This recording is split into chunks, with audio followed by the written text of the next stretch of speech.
Hi friends, Mika here. I'm so pumped to introduce you guys to a brand new month. This month is March and the theme is Jam Session. The word of the month is cooperation. It means working together to do more than you can do alone.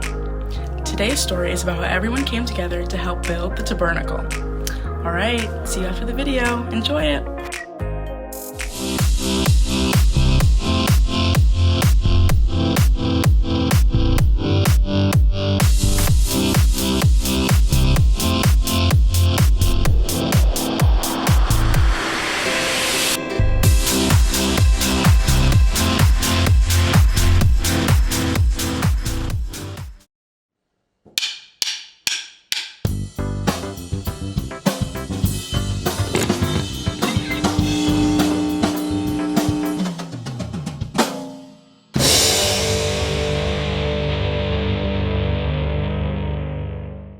Ever start something small and then discover it was fun to take it big?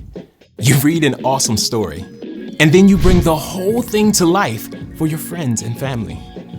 You bake a batch of chocolate chip cookies and they taste so good you recruit friends to put on a whole bake sale. And then you use the money you earn to buy bikes for kids who've never had one. You have fun learning a new way to paint. Then you get together with your friends and paint a whole wall. You send a note to encourage someone. I hope you have a great day. And you also work with your friends to throw an entire surprise party. God created you to do amazing things on your own, but He designed you to do even more when you work together to share His love. And then others can see God at work in all of you. That's why cooperation is a fantastic way to worship God with your life. Because worship is about more than just singing loud. It's all about living loud.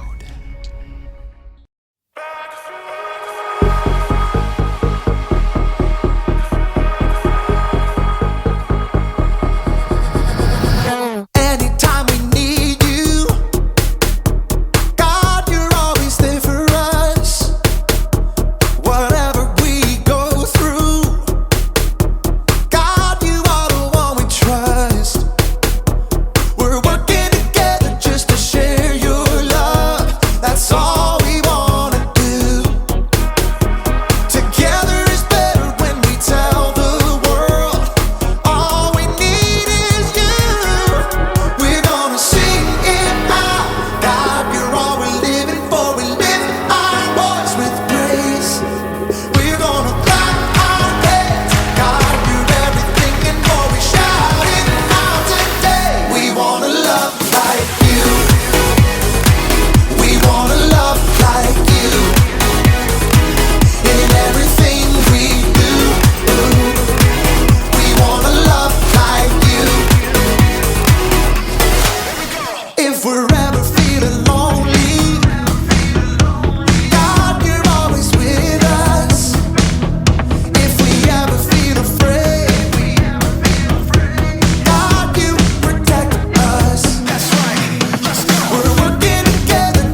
My name is Haley, and as you can see, I love music.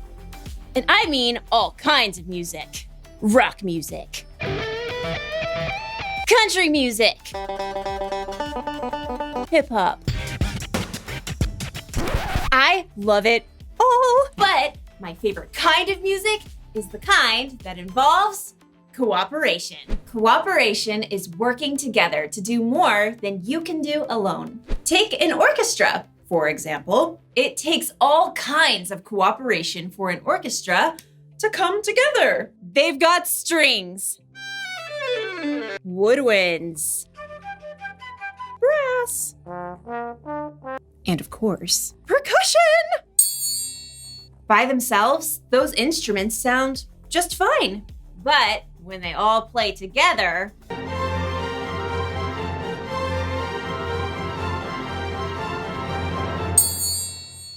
they really make some noise. And music isn't the only place where cooperation makes a difference. Cooperation shows up in sports, at school, at home, and, as we'll see in today's story, in tent building. Really, really, really big tent building. You'll see what I mean. See you soon. The Bible. It's 66 books of history, stories, letters, and poetry that fit together to form God's one big story. The epic adventure of how He created us and loves us so much that He made a way to rescue us. As we travel through the Bible, from Genesis to Revelation, we discover people who met God and found their lives changed forever. Now, for an amazing story, inspired by the book of Exodus. Though the Israelites had been slaves in Egypt for hundreds of years, God had led them to freedom in the desert, and now they had to build new lives and a new place where God could live among them. So God called out to their leader, Moses. Come up to me on the mountain. A thick cloud covered the mountain as God spoke with Moses. Tell the Israelites, you have seen for yourselves how I carried you on the wings of eagles and brought you to myself. Now obey me completely. If you do, then out of all the nations, you will be my special treasure. God gave Moses many rules and laws that would help keep the people safe, but God gave the most detailed instructions for something very special. Have them make a sacred tent for me. I will live among them. Make the holy tent and everything that belongs to it exactly like the pattern I will show you. Okay, ready, taking notes. Make 10 curtains out of finely twisted linen with blue, purple, and bright red yarn. Sew cherubim into the pattern. The curtains must be 42 feet long and 6 feet wide. Make loops out of blue strips. Moses' head must have spun as God gave him very complicated blueprints for a beautiful tent, for all the things that would go inside the tent, and for the elaborate robes the priests would wear. Curtains, lampstands, bowls, altars, incense, robes. God, I don't even know where to start. God knew Moses couldn't take on this huge job alone. In fact, God already had it covered. Phew. After Moses had heard all of God's instructions, he came down the mountain and told his assistant Joshua, Gather all the people. On it. God is going to make a home right here among us. We'll build an epic, amazing, ginormous tent for God. Who wants to volunteer?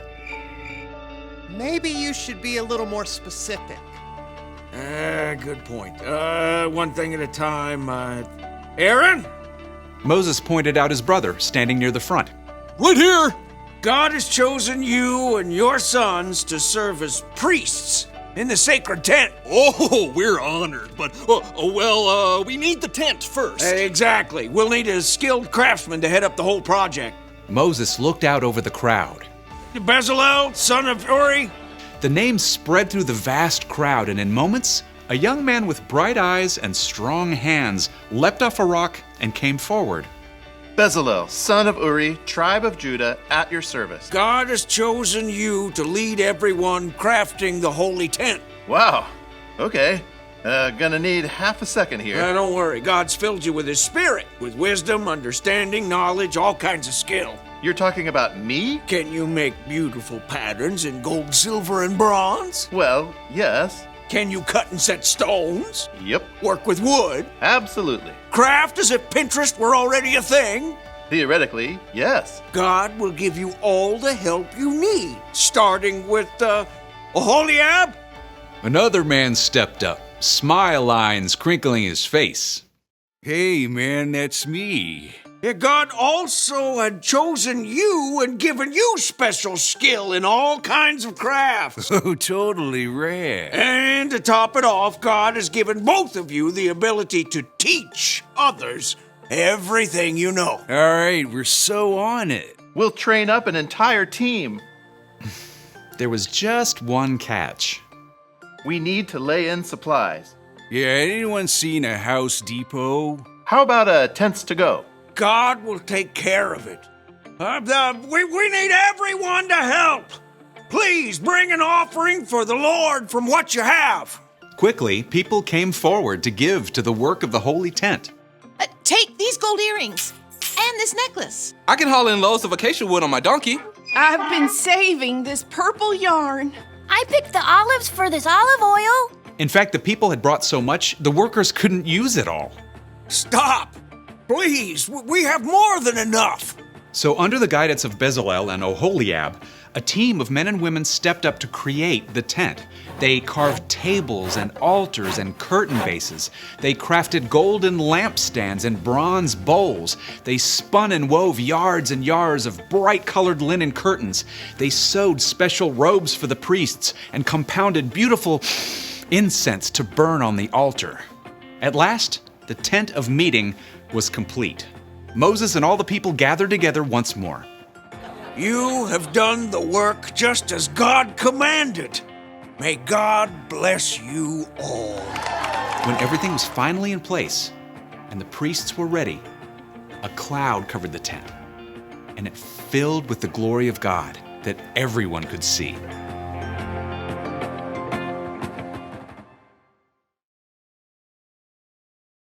When the Israelites were wandering in the desert, God asked them to build a big tent.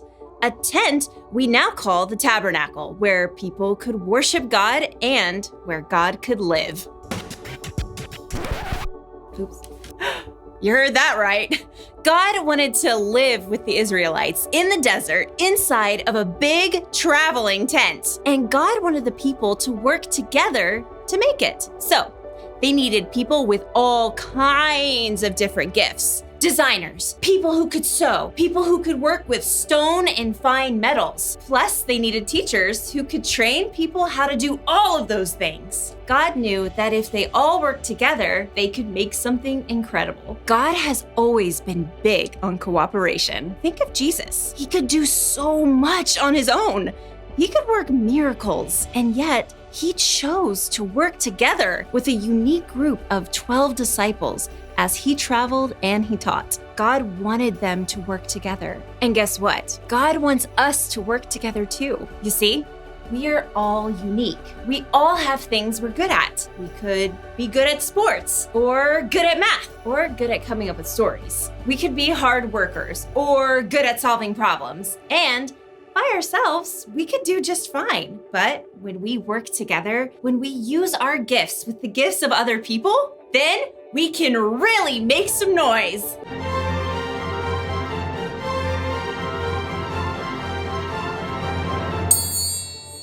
So here's the one thing to remember today. God wants us to work together.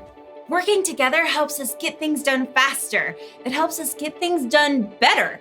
Plus, it helps us to grow the relationships with the people all around us. And that is a good thing. Thought we could use a big finish. I'll see you next time!